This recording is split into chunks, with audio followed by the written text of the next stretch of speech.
আল্লাহর জন্যে ভালোবাসা, আল্লাহর জন্যই বিচ্ছেদ। একটা পর্যায়ে গিয়ে লূত আলাইহিস সালামকেও তার স্ত্রী সন্তান ছেড়ে চলে যেতে হলো। একটা পর্যায়ে গিয়ে ইব্রাহিম আলাইহিস সালামকে তার বাবাকে ছেড়ে চলে যেতে হলো। একটা পর্যায়ে গিয়ে আসহাবুল কাহফকে সমাজ থেকে চলে যেতে হলো দূরে। একটা পর্যায়ে গিয়ে মুহাম্মদ সাল্লাল্লাহু আলাইহি ওয়াসাল্লামকে হিজরত করে চলে যেতে হলো, সাথে কেউ ছিল না, ইতিহাস তাদেরকে ভুলে যায় নাই। তো একটা পর্যায়ে গিয়ে মানুষ যখন আর পারে না, তখন প্রয়োজনে একা আল্লাহকে নিয়ে থাকতে হয়। এটাই আল্লাহ পাকের মারিফতের সর্বোচ্চ লেভেল। আল্লাহকে নিয়ে থাকেন, ইনশাআল্লাহ আপনি ভালো থাকবেন। রাসূলকে নিয়ে থাকেন, ভালো থাকবেন। তার সুন্নাহকে নিয়ে থাকেন, ভালো থাকবেন। তার দিনকে নিয়ে থাকেন, দিনের জ্ঞান অর্জন করেন, দিনটাকে প্রচার করার চেষ্টা করেন, দিনটাকে প্রতিষ্ঠা করার চেষ্টা করেন। দিন প্রতিষ্ঠা করলে কারো কোনো ক্ষতি হবে না। শৈথিল্যতাবাদী হবেন না, আবার চরমপন্থী হবেন না, জঙ্গি সন্ত্রাসী হয়ে যাবেন না। মধ্যম পন্থায় দিনটাকে নিয়ে গিয়ে যাবেন, মধ্যম পন্থায় এগিয়ে যাবেন, ধীরে ধীরে সবরের সাথে। একটা লেকচারে বলেছিলাম, আমাকে 3টা নসিহত করেছিলেন একজন আলেম।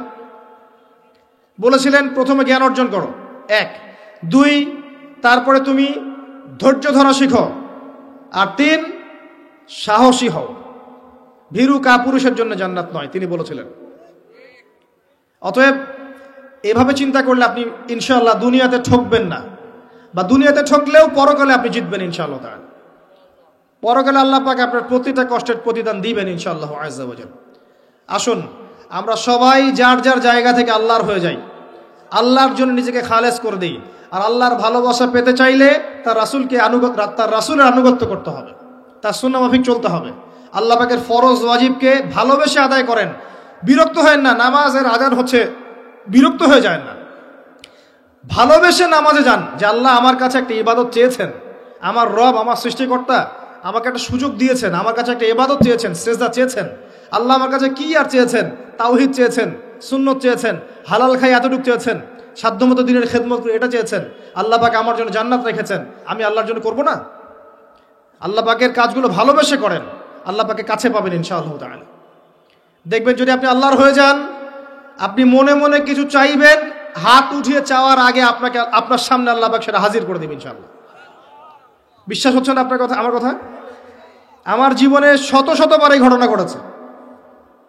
মনে মনে চিন্তা করছি যে এটা দরকার, এটা হলে ভালো হতো, এমনকি এমনও চিন্তা করছি এটা খেতে ইচ্ছা করছে, সামনে গিয়ে দেখে হাজির। একটা কথা মিথ্যা বানিয়ে বলছি না, আল্লাহর কসম।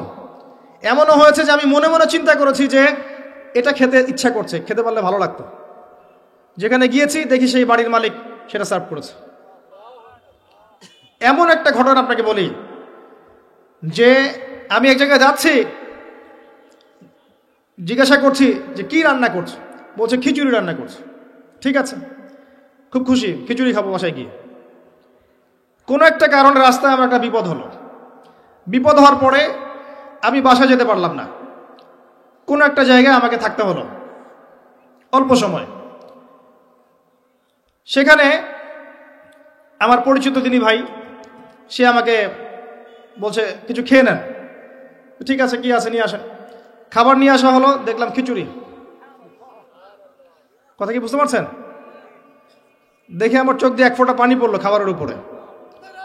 যে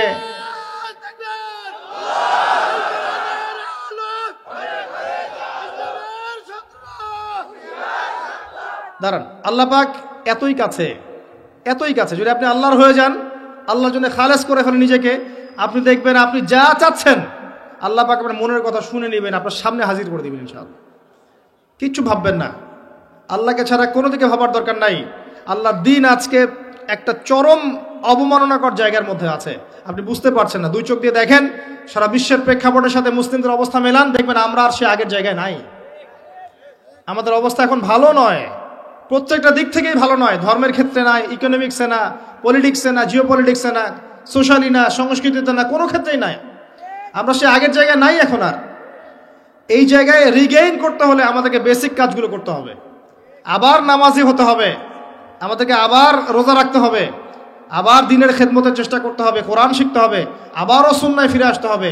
ইনশাআল্লাহ তাআলা দেখবেন আস্তে আস্তে আস্তে আস্তে এমন প্রজন্ম গড়ে উঠবে যারা ইসলামের পতাকা নিয়ে সামনে এগিয়ে যাবে ইনশাআল্লাহ। ফিতনা আপনার অর্থনীতির মধ্যেও আছে। খুব কম মানুষ আছে আমাদের এখানে যারা অর্থনৈতিক জীবনে হালাল খাচ্ছে, ম্যাক্সিমাম সুদ খাচ্ছে, অনেকেই ঘুষ খাচ্ছি আমরা, অনেকে দুর্নীতি করছে, অনেকে ঠকবাজি করছে, অনেকে মানুষের হক নষ্ট করছে, করছি না?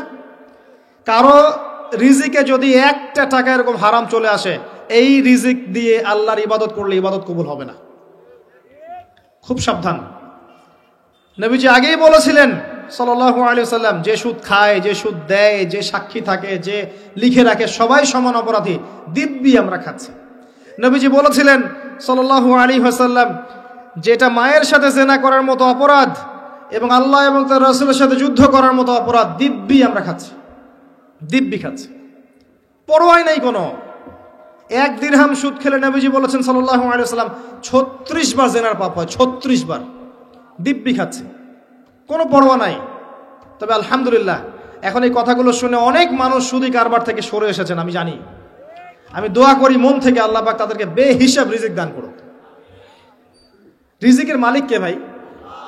আমি যদি মনে করি যে আমি সুদি কারবার না ছাড়লে আমার রিজিক কমে যাবে, তাহলে আমি মনে করছি রিজিকের মালিক আমি নিজেই, তাই নয় কি? আল্লাহর উপর তাওয়াক্কুল করে ছেড়ে দিয়ে দেখেন, আল্লাহ পাক আপনার জন্য আসমান জমিনের বরকতের দরজা খুলে দেবেন ইনশাআল্লাহ। বিশ্বাস করছেন না আমার কথা? রিজিক কার হাতে? সমুদ্রের নিচে কোটি কোটি মাখলুক আছে, কে খাওয়ায়? এই জমিনের উপরে কোটি কোটি কীটপতঙ্গ আছে, কে খাওয়ায়? আপনি কি 10টা হাতির দায়িত্ব নিতে পারবেন? এই শত শত হাতিকে কে খাওয়ায়? গবাদি পশুকে কে খাওয়ায়? জীবজন্তুকে কে খাওয়ায়? এই পৃথিবীতে কোনো মানুষ না খেয়ে মারা যেত না যদি তারা আল্লাহর বিধান অনুযায়ী অর্থনৈতিক জীবন পরিচালিত করত। যদি ওরা সুদ না খেত, সুদ খাওয়ার পর রিজিক কমে গেছে, আর তারা যদি যাকাতটা ঠিক মতো দিত, তাহলে দেখতেন দারিদ্রতা বলে কিছু থাকতো না। ধনী গরিব থাকতো, কিন্তু সবাই একটা সাম্যাবস্থায় থাকতো, কেউ একেবারে নিষ্পেষিত হতো না। কারণ যাকাত এবং ব্যবসার মধ্য দিয়ে টাকা পয়সা ঘুরতে থাকে, এক হাত থেকে আর এক হাতে যেতে থাকে। আর রিবার মধ্য দিয়ে টাকা পয়সা এক শ্রেণীর মানুষের হাতে চলে যায়, ধনীদের হাতে চলে যায়, আর গরিবরা আস্তে আস্তে দারিদ্রতার অতল তলে যেতে থাকে। আপনার অর্থনৈতিক জীবন ঠিক নাই, দেখবেন এখানে ফিতনার শেষ নাই। অন্যদিকে আসেন, আপনি সামাজিকভাবে দেখেন, সামাজিক জীবনে ফিতনার শেষ নাই। খেয়াল করে দেখেন, আত্মীয়তার সম্পর্কগুলো নষ্ট হয়ে যাচ্ছে। খেয়াল করে দেখেন, এখন টাকার জন্য সন্তান বাবাকে হত্যা করে, সন্তান মাকে হত্যা করে, ভাই ভাইকে হত্যা করে, বোন বোনকেও হত্যা করছে। প্রতিবেশীর হক আমরা দিতে পারছি না, আত্মীয়তার হক দিতে পারছি না। জমি নিয়ে দ্বন্দ্ব, বাড়ির সীমানা নিয়ে দ্বন্দ্ব, ব্যবসা নিয়ে দ্বন্দ্ব, দ্বন্দ্বের শেষ নাই। এটা সোশ্যাল জীবনে হচ্ছে। আবার ইকোনমিক সেকশনে এমনও হচ্ছে, ব্যবসা করছি হালাল মনে করে, এখানে সুযোগ বুঝে সিন্ডিকেট করছি, মজুদদারি করছি, ইচ্ছা করে দাম বাড়িয়ে দিচ্ছি, মানুষকে বিব্রত করছি, গভর্নমেন্টকে বিব্রত করছি। এগুলো আমরা কৃত্রিম সংকট তৈরি করছি, মাপে কম দিচ্ছি, ব্যবসা করছি মাপে কম দিচ্ছি। অমুসলিম ব্যবসা করছে, মাপে সঠিক দিচ্ছে। অমুসলিম ব্যবসা করছে, মাপে সঠিক দিচ্ছে। অমুসলিম ব্যবসায়ী সিন্ডিকেট করছে না।